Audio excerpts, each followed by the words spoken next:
사랑하는 성도님들, 하나님의 부름을 받은 바울은 고린도 교회 성도들에게 축복의 말을 해주는 것을 우리는 말씀을 통해서 살펴볼 수가 있습니다. 고린도전서 1장에 보면 바울은 고린도 교회 성도들에게 이렇게 말을 하고 있습니다. 1장 4절인데요. 그리스도 예수 안에서 너희에게 주신 하나님의 은혜로 말미암아 내가 너희를 위하여 항상 하나님께 감사하노니. 아멘. 바울이 그들을 보며 감사하다고 고백할 수 있는 이유가 무엇입니까? 그것은 8절입니다. 주께서 너희를 우리 주 예수 그리스도의 날에 책망할 것이 없는 자로 끝까지 경고하게 하시리라. 아멘. 쉬운 성경으로 읽어드리면 이렇습니다. 우리 주 예수 그리스도께서 다시 오시는 날에 여러분을 책망을 받지 않고 또 흠잡을 데 없는 자들로 바르게 설 수 있도록 하나님께서 끝까지 여러분을 굳세게 지켜주실 것입니다. 아멘. 하나님께서 어떻게 하신다고 말하는 것입니까? 주님 오실 그날까지 굳세게 지켜주실 것이다. 끝까지 지켜주실 것이니 복음을 믿는 자답게 하나님의 자녀답게 살아가라 라고 말하는 것 아니겠습니까? 우리가 고린도전서를 볼 때 오늘 6장 말씀이니까 6장 말씀만 딱 보면 이 말씀들이 전부 이해할 수가 없습니다. 1장부터 6장으로 나누어져 있는 것이 아니라 이 글은 따로따로 내용이 다 다르다고 생각할 수 있는데 본문 말씀은 편지라는 것을 기억해야 합니다. 한마디로 전부 통으로 읽어야 한다는 것이죠. 비록 같은 곳에 있지 않아도 늘 영적인 아비로서 바울은 고린도 교회 성도들을 위해 기도하며 있는 곳에서 최선을 다해서 그들이 범사에 잘되고 강건하기를 평강 주시는 하나님의 은혜 아래 거하기를 바라는 마음으로 바울은 편지를 쓰고 있다는 이 사실을 기억해야 합니다. 그런데 그것도 잠시 하나님의 은혜로 세워진 교회 안에서 그들은 논쟁을 벌이는 것이죠. 지긋지긋합니다. 누가 맞냐 틀리냐, 이 복음이 맞네 틀리네 라고 하면서 시비가 붙기도 하고 율법의 잣대를 갖다 대기도 하고 은사를 받았는데 자기들의 영광으로 돌려버리고 그랬다는 것이죠. 바울이 들었을 때 그들에게 일어난 문제는 점점 더 심각해지고 결국에는 하나님이 가장 싫어하시는 죄악까지 범하는 것을 우리는 성경을 통해서 살펴보지 않았습니까? 고린도 교회 안에 일어나는 문제들을 잘 살펴보면 오늘날 한국 교회에서도 여전히 일어나는 일들이라는 것입니다. 그렇게 하지 말라고 하지만 여전히 비교하고 판단하고 평가의 자리에 서 있는 사람들이 여전히 있다는 것이죠. 고린도 교회 성도들의 문제가 오늘날 저희들의 문제는 아닌가? 우리가 이 시간 자신의 마음을 살펴보고 자신의 신앙을 저와 함께 점검해 보기를 원합니다. 고린도 교회 안에서 일어나는 문제 중에 가장 큰 것은 교만으로부터 하나님을 떠나버리니 하나님께 감사하지 않을 뿐더러 문제는 이웃을 사랑하는 마음이었고 이기주의로 자기만 신앙생활을 잘하면 된다는 식으로 그렇게 살아갔던 것입니다. 자신들의 이득을 위해서라면 악용을 하고 성적인 것을 이용하며 오용하는 자들이 있었습니다. 세상을 이용하고 누군가에게 돈을 빌려주면 더 많이 받아내는 일들이 일어났고 가정을 파괴하는 일들도 일어났습니다. 동성애가 일어났지요. 이에 바울이 말하는 것입니다. 지금 바울이 말하는 것은 그들이 그동안 아무도 모르겠지 하고 숨겨놓았던 그 죄악들을 낱낱이 열거하고 있다는 것입니다. 고린도전서 6장 9절 말씀, 10절 말씀을 우리 함께 다시 한번 읽어보도록 하겠습니다. 불의한 자가 하나님의 나라를 위협으로 받지 못할 줄을 알지 못하느냐? 미혹을 받지 말라. 음행하는 자나 우상 숭배하는 자나 간음하는 자나 탐색하는 자나 남색하는 자나 도적이나 탐욕을 부리는 자나 술 취하는 자나 모욕하는 자나 속여 빼앗는 자들은 하나님의 나라를 위협으로 받지 못하리라. 아멘. 오늘 본문 말씀을 조금 더 이해하기 쉽게 메시지 성경으로 읽어드리겠습니다. 메시지 성경을 읽으면서 제가 이것이구나라고 생각되었던 부분들이 있는데, 첫 번째부터 마음을 칩니다. 여러분은 이것이 살 길이 아니라는 것을 알지 못합니까? 하나님께서 마음을 두지 않는 불의한 자들은 그분의 나라에 들어가지 못할 것입니다. 서로를 이용하고 악용하는 자들, 성을 이용하고 오용하는 자들, 땅을 이용해 먹으면서 땅과 거기에 있는 모든 것을 착취하고 남용하는 자들, 하나님의 나라의 시민이 될 자격이 없습니다. 여러분 가운데 상당수는 내가 무엇을 두고 말하는지 경험으로 할 것입니다. 얼마 전까지만 해도 여러분이 그렇게 살았으니 말입니다. 아멘. 바울은 사랑하는 고린도 교회 성도들을 책망하기 위해서 이렇게 말한 것이 아니라는 것이죠. 믿으면서도 부끄러운 삶을 살면 안 된다는 것 아니겠습니까? 또한 그 가운데 예수를 믿지 않고 그렇게 살아가는 자들도 있다는 것입니다. 그가 이렇게 말하는 것이 무엇이겠습니까? 양심에 찔려서 다시 주님 앞에 돌아올 수 있다면 그는 그렇게 말한다는 것이죠. 그런 마음으로 던진 것입니다. 왜요? 그들은 형제이고 한 가족이기 때문에 그런 것입니다. 바울은 혼자서만 신앙생활한 것이 아니라 그는 하나님이 누구를 사랑하시는지 알고 그들에게 전했다는 것이죠. 당신들은 복음을 알고 있지 않습니까? 당신들은 믿음의 사람이 아닙니까? 그렇다면 이제는 이기적으로 살아가면 안 됩니다. 자기들이 하고 싶은 대로 마음대로 살아가면 안 된다라고 말하는 것이죠. 지금 바울은 자신 혼자만 신앙생활하는 것이 아니라 바울은 숲을 본 것입니다. 공동체를 보고 교회를 보고 더 나아가 하나님이 언제나 함께 하시기 때문에 그분께 기대라는 요청이었습니다. 이제 그만 육체의 소욕을 따라 살지 마십시오 라고 하는 요청입니다. 그동안 고린도 교회 성도들은 종교 생활을 해온 것이지요. 마음을 독하게 먹고 내가 마음만 먹으면 뭐든지 다 할 수 있어라고 자신의 삶도 바꿀 수 있다라고 생각했던 그 잘못된 육신의 생각은 사망이라고 바울이 말하는 것 아니겠습니까? 우리가 신앙생활을 하다 보면 절실히 깨닫게 되는 것이 있죠. 우리는 절대 혼자서 신앙생활이 안 된다는 것입니다.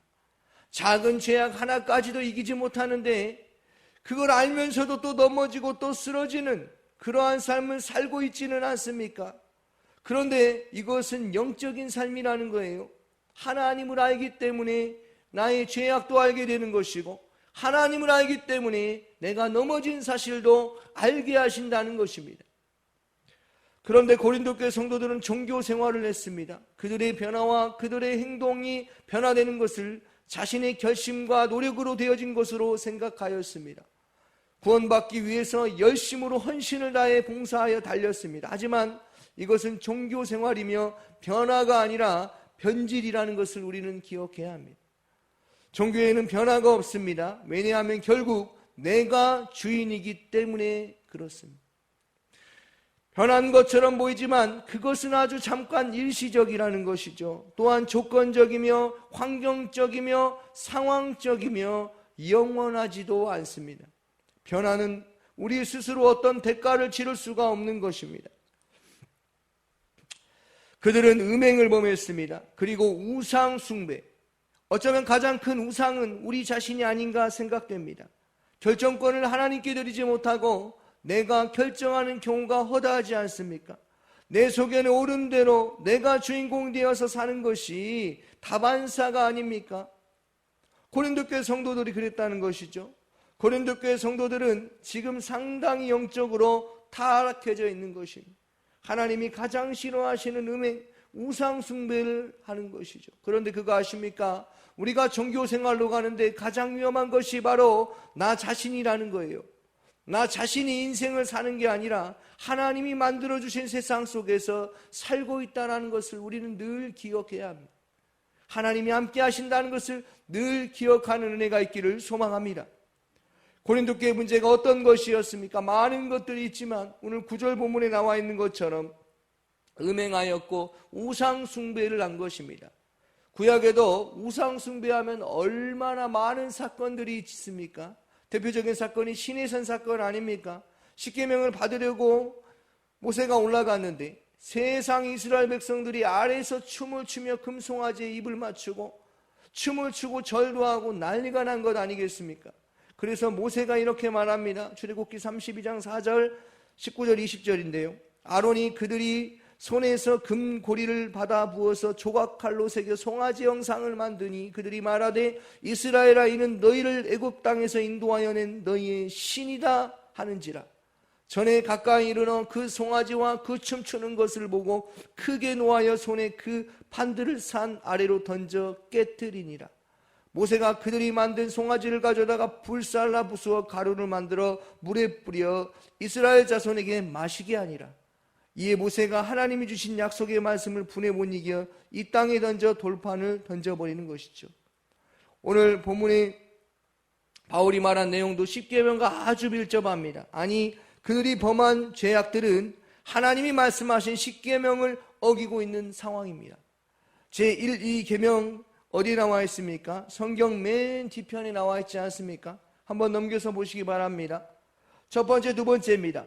너는 나의 다른 신들을 내게 두지 말라. 너를 위하여 새긴 우상을 만들지 말고 또 위로 하늘에 있는 것이나 아래로 땅에 있는 것이나 땅 아래 물속에 있는 것의 어떤 형상도 만들지 말며 그것들에게 절하지 말라. 그것들을 섬기지 말라. 또 제7계명입니다. 간음하지 말라. 음란한 자, 탐색하는 자, 그리고 남색하는 자들과 제8계명 도둑질하지 말고 토색하지 말라고 말했습니다. 제9계명입니다. 내 이웃을 사랑하지 못하고 제10계명 탐욕한 자들과 술 취하는 자들 등을 말하는 것입니다. 다 하나님이 말씀하신 명령과 관련되어 있는 것 아니겠습니까? 그래서 바울이 말하는 것입니다. 하나님의 나라는 이러한 자들에게 예비된 곳이 아닙니다. 하나님의 나라는 이렇게 죄악들로 똘똘 뭉쳐서 세상의 것들로 가득 채우려고 하는 그러한 사람들에게 주는 그러한 나라가 아닙니다. 왜요? 예수의 죽으심과 십자가에 못 박히심과 부활하심은 우리를 살리려 하심이지 죄악 가운데 몰아가는 것이 아니기 때문이 그렇다는 것이죠. 하나님의 자녀라면, 그리스도인이라면 말하는 것입니다. 미혹을 받지 말라고 경고합니다. 하지만 아무리 예수를 믿는 사람이라고 할지라도, 진리를 아는 사람이라고 할지라도 이 문제에 대해 주의하기가 쉽지가 않습니다. 그러므로 깨어있기를 원합니다. 그래서 바울은 복음과 하나님의 은혜가 그들을 어떻게 변화시켰는가를 생각나게 말을 하지요. 6장 11절 말씀을 함께 읽어보겠습니다. 너희 중에 이와 같은 자들이 있더니 주 예수 그리스도의 이름과 우리 하나님의 성령 안에서 씻음과 거룩함과 의롭다 하심을 받았느니라. 아멘. 너희 중에 이와 같은 자들이 있다. 복음을 받아들인 자들이 있다. 예수를 믿는 자가 있다. 하나님의 자녀가 있다. 전에는 아주 사악하던 자가 이제는 예수 믿고 난 이후에 구원받은 자처럼 사는 자들도 있다는 그 말입니다. 하나님의 은혜로 체험을 받고 복음으로 변화를 일으킨 사람들도 있음을 말하고 있는 것이죠. 그렇기 때문에 깨어있으라는 것입니다. 무슨 말입니까? 제가 사역을 하면서 깊이 깨달게 된 사실이 하나 있는데, 그것은 사람은 절대로 내가 바꾸고 싶다고 해서 바꾸어지는 것이 아니고 변화되어지는 것이 아니라는 것을 깨달았습니다. 아무리 그 잘못된 행동을 고쳐보려고 노력을 해도 그 사람이 전혀 변할 마음이 없으면 절대로 변할 수 없다는 것을 알게 되었다는 것이죠. 하지만 복음은 모든 사람을 변화시킨다는 것입니다. 음행에서 벗어나게 할 수 있을 뿐만이 아니라 우상 숭배에서 멀어지게 할 수 있는, 형제를 미워하기보다 사랑하는 마음을 품을 수 있게 된다는 것입니다. 즉 복음만이 하나님의 자녀로 변화된 삶을 살게 하시는 능력이 있다는 것이죠. 바울이 말하는 것입니다. 오늘 말씀을 묵상하며 저는 저에게 던지는 메시지, 또한 성도들에게 메시지가 아닌가 생각합니다. 주 예수 그리스도의 이름과 우리 하나님의 성령 안에서 씻음과 거룩함과 의롭다 하심을 얻었느니라. 아멘. 구원받고 우리는 죄에서 씻음을 받았습니다. 우리의 더러운 죄악이 깨끗하게 되므로 이제는 더 이상 죄의 종로도 날 필요가 없다는 것을 우리는 알고 있습니다. 이제 예수로 인해 살아가는 자들이며 의롭게 되었다고 오늘 바울이 말하지만 사실은 이게 바울이 말하는 것이 아니라 하나님의 말씀 아니겠습니까? 우리가 보는 모든 말씀은 하나님의 말씀입니다. 나에게 상관이 없는 말씀이 아니라 모든 말씀은 나에게 상관되어지는 말씀 아니겠습니까? 누가 우리의 죄악을 씻을 수 있겠습니까? 누가 세상의 유혹을 이길 수 있겠습니까?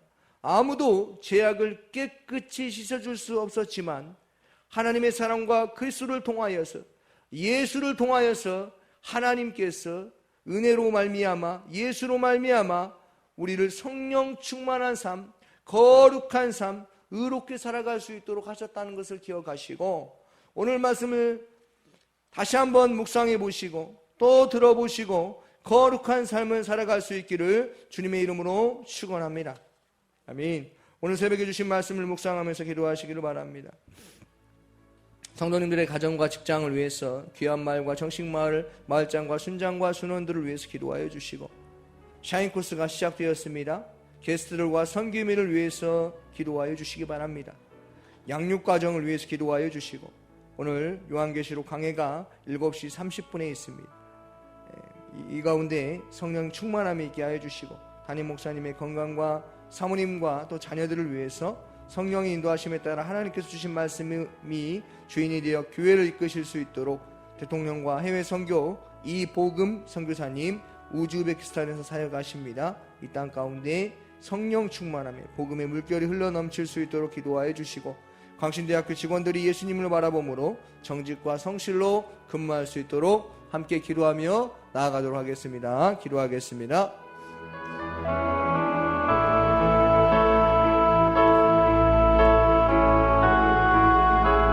사랑하는 신아버지 하나님 감사합니다. 하나님 이 말씀을 읽으면서도 이 말씀을 들으면서도 자신을 바라봅니다. 하나님 우리의 모습을 우리가 너무나 잘 아는 것이 아니라 하나님이 잘 알고 있습니다. 하나님 죄악 가운데 빠져 허우적대는 삶이 아니라 어떤 것을 판단하고 결정하는 삶이 아니라 하나님을 먼저 아뢰고 하나님을 바라보며 신앙생활할 수 있도록 종교생활하지 아니할 수 있도록 나 자신이 중심되어서 신앙생활하지 아니할 수 있도록 주님 우리의 생각과 마음을 지켜주시고 보호하여 주시옵소서.